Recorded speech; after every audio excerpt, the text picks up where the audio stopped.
Hello hi welcome back to my channel. Idli ಅಂದರೆ ಎಲ್ರಿಗೂ ಇಷ್ಟ, ಆದರೆ ಮಾಡೋದು ತುಂಬ ಕಷ್ಟ ಅಂತ ಅನ್ಕೋತಿದ್ದೀರಾ? ಇವತ್ತಿನ ವಿಡಿಯೋದಲ್ಲಿ ನಾನು ಕೆಲವೊಂದು ಟಿಪ್ಸ್ ಜೊತೆಗೆ ಇಡ್ಲಿ ರೆಸಿಪಿನ ಶೇರ್ ಮಾಡ್ತಾ ಇದ್ದೀನಿ.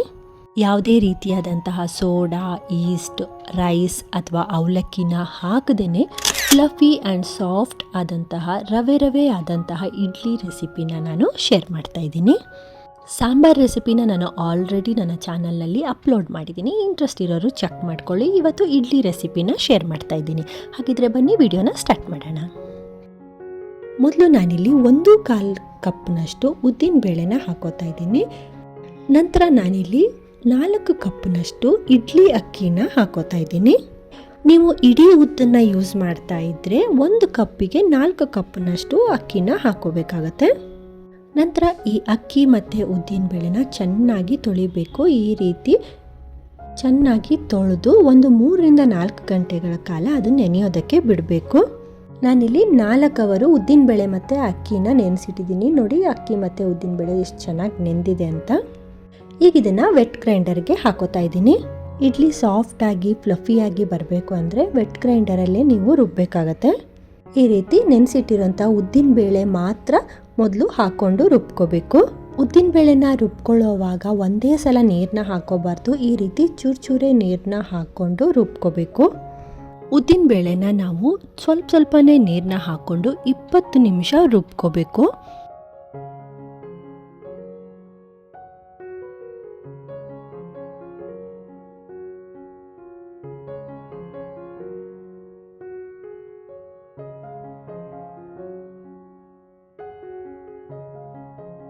ನೋಡಿ ಈಗ 15 ನಿಮಿಷ ಆಗಿದೆ. ಹೇಗೆ ಉದ್ದಿನಬೇಳೆ ಉಬ್ಕೊಂಡು ಬರ್ತಾ ಇದೆ ಅಂತ.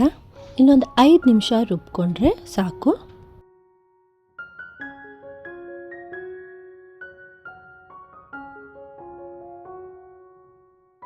ನೋಡಿ ಉದ್ದಿನ ಹಿಟ್ಟು ಈ ಕನ್ಸಿಸ್ಟೆನ್ಸಿಯಲ್ಲಿ ಇರಬೇಕು. ಮುಟ್ಟಿದಾಗ ಅದು ಬೆಣ್ಣೆನ ಮುಟ್ಟಿದ ರೀತಿ ಫೀಲ್ ಆಗಬೇಕು.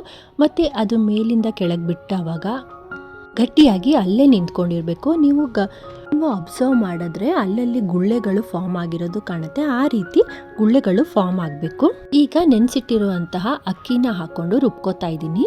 ಇದು ಅಕ್ಕಿನ ಬರೀ 5 ನಿಮಿಷ ರುಬ್ಕೋಬೇಕು. ತರ್ತರಿಯಾಗಿ ರವೆ ರೂಪದಲ್ಲಿ ರುಬ್ಕೋಬೇಕು. ತುಂಬ ನುಣ್ಣಗೆ ರುಬ್ಕೊಂಡ್ರೆ ಇಡ್ಲಿ ಚೆನ್ನಾಗಿ ಬರಲ್ಲ. ಅದಕ್ಕೆ ಈ ರೀತಿ ಮಧ್ಯ ಮುಟ್ಟಿ ನೋಡ್ಕೋತಾ ಇರಬೇಕು.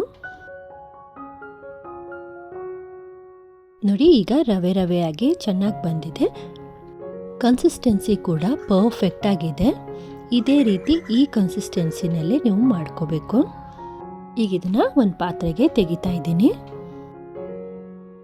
ವೆಟ್ ಗ್ರೈಂಡರಲ್ಲಿ ನೀವು ಇಡ್ಲಿ ಹಿಟ್ಟನ್ನು ರುಬ್ತಾ ಇದ್ದರೆ ನಂತರ ಅದನ್ನು ಕೈಯಲ್ಲಿ ಮಿಕ್ಸ್ ಮಾಡೋ ಅಗತ್ಯನೇ ಇರಲ್ಲ. ನೋಡಿ ಇದು ಪರ್ಫೆಕ್ಟ್ ಕನ್ಸಿಸ್ಟೆನ್ಸಿ. ಈ ಕನ್ಸಿಸ್ಟೆನ್ಸಿಯಲ್ಲಿ ಇರಬೇಕು. ಈ ಇಡ್ಲಿ ಹಿಟ್ಟನ್ನು 8 ಗಂಟೆ ಕಾಲ ಅದನ್ನು ಫರ್ಮೆಂಟ್ ಆಗಲಿಕ್ಕೆ ಬಿಡಬೇಕು. ಚಳಿಗಾಲದಲ್ಲಿ 10-12 ಗಂಟೆನಾದರೂ ಬಿಡಬೇಕಾಗತ್ತೆ. ನಾನು 10 ಗಂಟೆಗಳ ಕಾಲ ಅದನ್ನು ಫರ್ಮೆಂಟ್ ಆಗೋದಕ್ಕೆ ಬಿಟ್ಟಿದ್ದೀನಿ. ಬೆಚ್ಚಗಿರುವಂಥ ಜಾಗದಲ್ಲಿ ಇಡಬೇಕು. ನಾನು ಅದನ್ನು ಓವರ್ನೈಟ್ ಫರ್ಮೆಂಟ್ ಆಗೋದಕ್ಕೆ ಬಿಟ್ಟಿದ್ದೀನಿ. ನೋಡಿ ಇಡ್ಲಿ ಹಿಟ್ಟು ಎಷ್ಟು ಚೆನ್ನಾಗಿ ಉಬ್ಕೊಂಡು ಬಂದಿದೆ ಅಂತ. ಈ ರೀತಿ ಗೂಡಾಗಿ ಇಡ್ಲಿ ಹಿಟ್ಟು ಬಂದರೆ ತುಂಬ ಸಾಫ್ಟಾಗಿ ಬರುತ್ತೆ. ಈಗ ಇದಕ್ಕೆ ರುಚಿಗೆ ತಕ್ಕಷ್ಟು ಉಪ್ಪನ್ನು ಹಾಕ್ಕೊಂಡು ಕಲಿಸ್ಕೊತಾ ಇದ್ದೀನಿ. ಈ ಹಂತದಲ್ಲಿ ನಿಮ್ಗೇನಾದ್ರು ಸ್ವಲ್ಪ ಗಟ್ಟಿ ಅಂತ ಅನಿಸಿದ್ರೆ ಸ್ವಲ್ಪ ನೀರನ್ನ ಹಾಕ್ಕೋಬೋದು. ಹಾಗೆಯೇ ಇವತ್ತಿಗೆ ಎಷ್ಟು ಬೇಕೋ ಅಷ್ಟನ್ನು ನೀವು ಒಂದು ಪಾತ್ರೆಗೆ ತೆಗೆದಿಟ್ಕೊಂಡು ಉಳಿದಿರೋವಂಥ ಹಿಟ್ಟನ್ನು ಫ್ರಿಜ್ಜಲ್ಲಿ 1 ವಾರದ ತನಕ ನೀವು ಯೂಸ್ ಮಾಡ್ಕೋಬೋದು. ನಾನು ಇವತ್ತಿಗೆ ಎಷ್ಟು ಬೇಕೋ ಅಷ್ಟನ್ನು ತೆಗೆದಿಟ್ಕೊಂಡು ಉಳಿದಿದ್ದನ್ನು ಹಾಗೆಯೇ ಫ್ರಿಜ್ಜಲ್ಲಿ ಇಟ್ಕೋತಾ ಇದ್ದೀನಿ.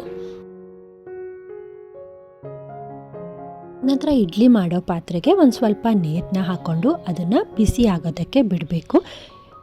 ನೀರು ಬಿಸಿ ಆಗೋಷ್ಟರಲ್ಲಿ ನಾವು ಇಡ್ಲಿ ಪಾತ್ರೆಗೆ ಎಣ್ಣೆನ ಗ್ರೀಸ್ ಮಾಡ್ಕೊಳ್ಳೋಣ. ಎಣ್ಣೆ ಅಥವಾ ತುಪ್ಪ ಯಾವುದನ್ನು ಬೇಕಾದರೂ ಯೂಸ್ ಮಾಡ್ಕೋಬೋದು. ಈಗ ಇದಕ್ಕೆ ಇಡ್ಲಿ ಹಿಟ್ಟನ್ನು ಹಾಕೋತಾ ಇದ್ದೀನಿ.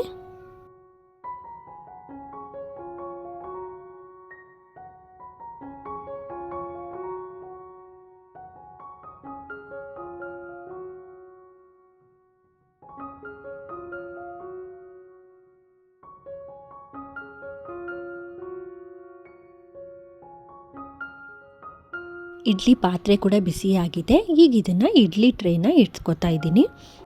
ಲಾಸ್ಟ್ ಇರುವಂತಹ ಟ್ರೇನ ನಾವು ಖಾಲಿ ಬಿಡಬೇಕಾಗತ್ತೆ. ಇಲ್ಲಾಂದರೆ ಅದು ನೀರು ಸೀಡ್ಕೊಂಡು ಇಡ್ಲಿ ಪಿಚ ಪಿಚ ಅಂತ ಆಗಿಬಿಡತ್ತೆ. ಅದಕ್ಕೆ ಲಾಸ್ಟಲ್ಲಿರುವಂಥ ಟ್ರೇನ ಖಾಲಿ ಬಿಟ್ಟು ಉಳಿದಿರೋವಂಥ ಟ್ರೇಗೆ ಇಡ್ಲಿನ ಹಾಕ್ಕೊಂಡು ಬೇಯಿಸ್ಕೋಬೇಕು. 10ರಿಂದ 15 ನಿಮಿಷ ಇಡ್ಲಿ ಬೇಯೋದಕ್ಕೆ ಬೇಕಾಗತ್ತೆ. ಈ ರೀತಿ ಇಡ್ಲಿ ಪಾತ್ರೆ ಮೇಲೆ ಒಂದು ಸ್ವಲ್ಪ ಹಿಟ್ಟನ್ನು ಹಾಕೋದ್ರಿಂದ ನಾವು ಟೈಮ್ ನೋಡ್ಕೋಬೇಕಾದಂಥ ಅಗತ್ಯ ಇಲ್ಲ. ಹಾಕಿರೋವಂಥ ಹಿಟ್ಟು ಡ್ರೈ ಆಗಿದ್ರೆ ಇಡ್ಲಿ ಒಳಗಡೆ ಪರ್ಫೆಕ್ಟಾಗಿ ಬೆಂದಿದೆ ಅಂತ. ನೋಡಿ ಇಡ್ಲಿ ಎಷ್ಟು ಪರ್ಫೆಕ್ಟಾಗಿ ವೈಟ್ ಆಗಿ ತುಂಬ ಚೆನ್ನಾಗಿ ಬೆಂದಿದೆ, ನೀಟಾಗಿ ಬರ್ತಾ ಇದೆ ಕೂಡ. ನೋಡಿ ಇಡ್ಲಿ ಎಷ್ಟು ರವೆಯಾಗಿ ಫ್ಲಫಿಯಾಗಿ ಸಾಫ್ಟಾಗಿ ಬಂದಿದೆ ಅಂತ. ಯಾವುದೇ ರೀತಿಯಾದಂತಹ ಸೋಡಾ, ರೈಸ್ ಅಥವಾ ಅವಲಕ್ಕಿನ ಹಾಕದೆ ಎಷ್ಟು ಫ್ಲಫಿಯಾಗಿ ಸಾಫ್ಟಾಗಿ ಇಡ್ಲಿನ ಹೇಗೆ ಮಾಡ್ಬೋದು ಅಂತ ನೋಡೋದ್ರಲ್ಲ. ಇವತ್ತಿನ ನನ್ನ ವಿಡಿಯೋ ನಿಮಗೆ ಯೂಸ್ಫುಲ್ ಅಂತ ಅನಿಸಿದ್ರೆ hit like, share and comment. ಇನ್ನೂ ಯಾರಾದರೂ ನನ್ನ ಚಾನಲ್ನ ಸಬ್ಸ್ಕ್ರೈಬ್ ಮಾಡದೆ ನೋಡ್ತಾ ಇದ್ದರೆ ದಯವಿಟ್ಟು ಸಬ್ಸ್ಕ್ರೈಬ್ ಮಾಡಿಕೊಂಡು ವಿಡಿಯೋನ ನೋಡಿ ಅಂತ ಹೇಳ್ತಾ ಮುಂದಿನ ವಿಡಿಯೋದಲ್ಲಿ ಮತ್ತೆ ಸಿಗ್ತೀನಿ. ಅಲ್ಲಿವರೆಗೂ ಟೇಕ್ ಕೇರ್, ಬಾಯ್.